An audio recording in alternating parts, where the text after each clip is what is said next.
Assalamualaikum warahmatullahi wabarakatuh. Perkenalkan, nama saya Siva Nabila, perwakilan dari kelompok 3. Kali ini saya akan menyampaikan penjelasan materi presentasi kami yang berjudul Implementasi Software Accurate dalam Sistem Akuntansi pada PT Cahaya Semesta Seluler.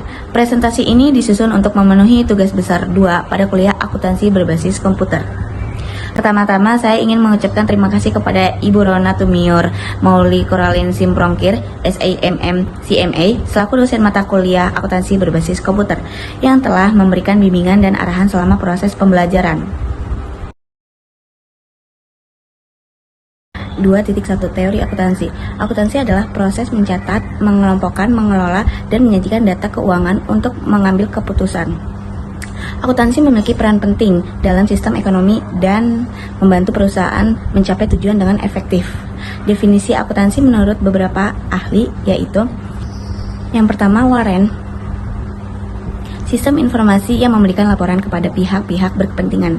Yang kedua, Soemarsono, proses mengidentifikasikan, mengukur, dan melaporkan informasi ekonomi. Dan yang terakhir dari Aichpa, seni, pencatatan, penggolongan, dan penyajian informasi keuangan. 2.2 Teori Sistem Informasi Akuntansi. Sistem Informasi Akuntansi SIA adalah sistem informasi berbasis komputerisasi yang mengelola data keuangan dan menyajikan dalam bentuk laporan keuangan. SIA meliputi proses, prosedur, dan sistem yang menangkap data akuntansi, mencatat, memproses, dan melaporkan data akuntansi. Definisi SIA menurut beberapa ahli, yang pertama itu Nugroho Widjajanto, susunan formulir, catatan, peralatan, dan laporan yang berkoordinasi untuk mentransformasikan data keuangan menjadi informasi. Yang kedua, Turner, sistem informasi akuntansi meliputi proses, prosedur, dan sistem yang menangkap data akuntansi dan melaporkan data akuntansi. 2.3 Accurate Accounting. Accurate Accounting menekankan pada pentingnya keakuratan dalam pencatatan, pengklasifikasian, dan pelaporan informasi keuangan. Accurate Accounting Software adalah perangkat lunak akuntansi yang dirancang untuk membantu kegiatan pencatatan keuangan dan pengelolaan data keuangan. Fitur-fitur Accurate Accounting Software meliputi input transaksi, manajemen persediaan, pembuatan faktur, pengelolaan hutang dan piutang, hingga penyusunan laporan keuangan. 2.4 Software Akuntansi. Software akuntansi ini adalah aplikasi atau program komputer yang dirancang untuk membantu bisnis dalam mengelola dan mencatat berbagai transaksi keuangan. Software akuntansi memberikan banyak keuntungan bagi bisnis, terutama dalam hal efisiensi, akurasi, dan manajemen keuangan. Keuntungan software akuntansi meliputi mempermudah pengelolaan keuangan, meningkatkan transparansi, dan meningkatkan profitabilitas.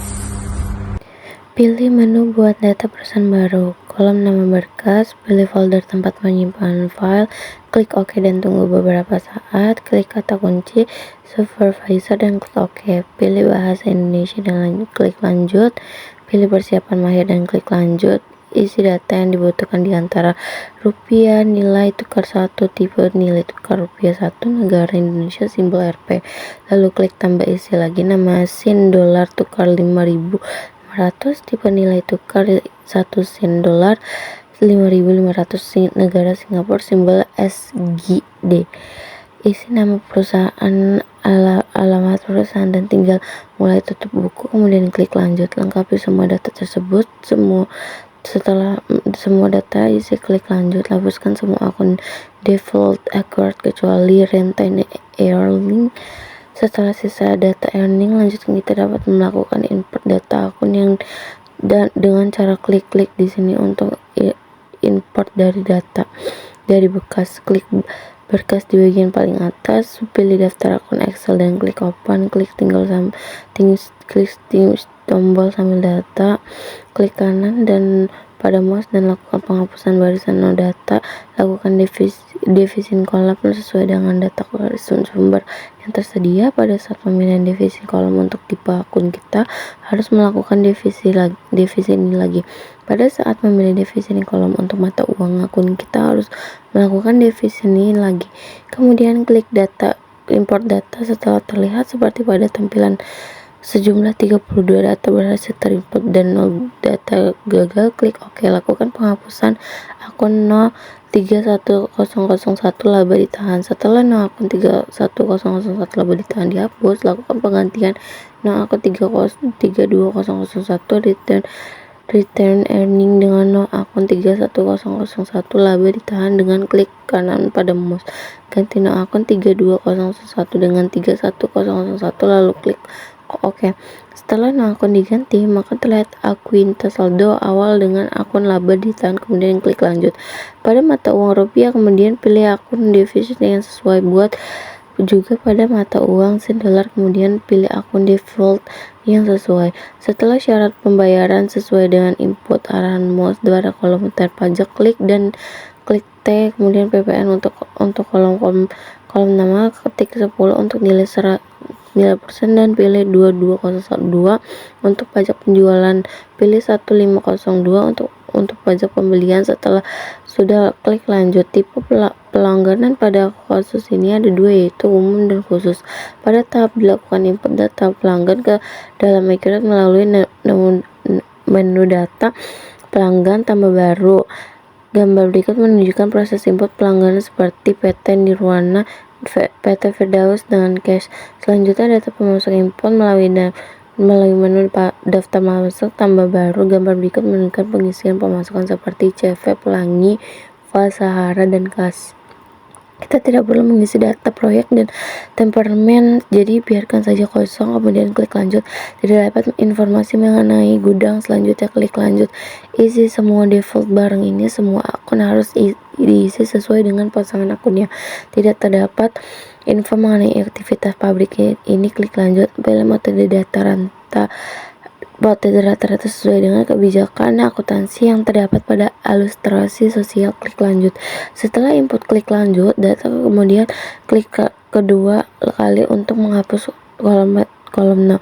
Isi semua kolom defisit lanjut dengan pengisian defisit lanjut kolom untuk pajak 1. Setelah pengisian nilai default, klik import data. Jika sudah tidak ada yang salah, klik OK, klik lanjut. Setelah defisit kolom diisi lanjut dengan pengisian defisit data sumber kolom untuk metode penyusutan pajak. Setelah proses terimport, klik OK, akan muncul seperti gambar di samping, klik lanjut. Setelah defisit kolom diisi lanjut dengan pengisian defisit dengan data sumber kolom untuk tidak diusut, pilih tidak diusutkan. Selanjutnya klik import, klik lanjut. Setelah semua diimport dan tidak ada yang gagal, klik lanjut. Setelah semua diimport dan tidak ada yang gagal, klik lanjut. Setelah langkah 1-18 selesai dilengkapi, selanjutnya kita tinggal klik akhir pada langkah 19. Setelah muncul tulisan selamat, klik selesai. Klik menu laporan, kemudian buku besar, kemudian neraca saldo klasik. Setelah debit kredit di neraca saldo sudah sama, kita lanjut. Pilih menu aktivitas, kemudian pilih periodik, masuk ke buku besar, kemudian pilih akhir periodik, pilih bulan dan tahun yang akan ditetapkan, revisi kurs mata uang, klik OK untuk melanjutkan proses. Pilih menu aktivitas, lalu pembelian, lalu pilih faktur pembelian, isi nama faktur, tanggal faktur, kirim syarat pembayaran, isi nama barang, kuantitas, harga, satuan, dan pajak. Isi no dan tanggal faktur pajak, pilih menu pajak, klik penerima penjualan. Perhatikan from terima pelanggan, pilih pelanggan PT Firdaus, pilih $1 SGD termasuk tanggal dan nomor invoice, tembaga, pajak yang dijual, isi pajak dan diskon, periksa total invoice, klik simpan. Menu penjualan, klik penerima penjualan. Perhatikan from terima pelanggan, pilih pelanggan cash, kirim faktur, termi pembayaran, tekan tombol pilih yang nama barang, masukkan jumlah, harga, satuan, dan diskon serta pajak sesuai dengan pembelian. Klik simpan dan tutup. Pilih penjualan, klik penerima penjualan, isi informasi pelanggan, pilih mata uang transaksi, pilih akun bank tujuan, masuk nilai penerima hubungan dengan invoice dan yang dibayar, periksa jumlah total, klik simpan dan tutup. Pilih menu kas dan bank, klik another payment, pilih akun kas dan bank, pilih nama pihak penerima, isi nama dokumen, isi tanggal transaksi, pilih mata uang, isi kolom akun untuk menerima akun, masukkan jumlah di kolom akun, lalu klik simpan dan tutup. Menu kas bank dan klik other payment, pilih akun kas dan kas yang dipilih nama pihak penerima, isi dokumen, isi tanggal transaksi, pilihan mata uang, isi kolom akun untuk memilih akun, masukkan jumlah di akun, di kolom akun, lalu klik simpan dan tutup, pilih menu buku besar, pilih buku jurnal umum, klik tombol tambah baru, isi jurnal seperti voucher jurnal, tanggal jurnal dibuat, kemudian pilih akun yang terlibat, masuk nominal untuk debit dan untuk kredit, tambah keterangan pada setiap barisan jika diperlukan, pastikan jumlah kredit dan debit sama, kemudian tutup dan simpan. Pilih menu buku besar, klik proses akhir bulan, pilih bulan dan tahun depan dan tahun pada kolom, klik tombol proses, lalu sudah klik OK. Klik laporan buku besar, klik buku besar rinci, tentukan tanggal mulai dan tanggal akhir yang diinginkan dan tampilkan icon ekspor dan form ekspor, kemudian klik OK. Tampilkan laporan yang digunakan di akurat, klik tombol ekspor dan di toolbar atas laporan, klik laporan, pilih ekspor dan to Excel, muncul jendela Save As. Setelah klik ekspor to Excel akan muncul jendela pengaturan sesuai isi. Terima kasih, kurang lebihnya mohon maaf. Wassalamualaikum warahmatullahi wabarakatuh.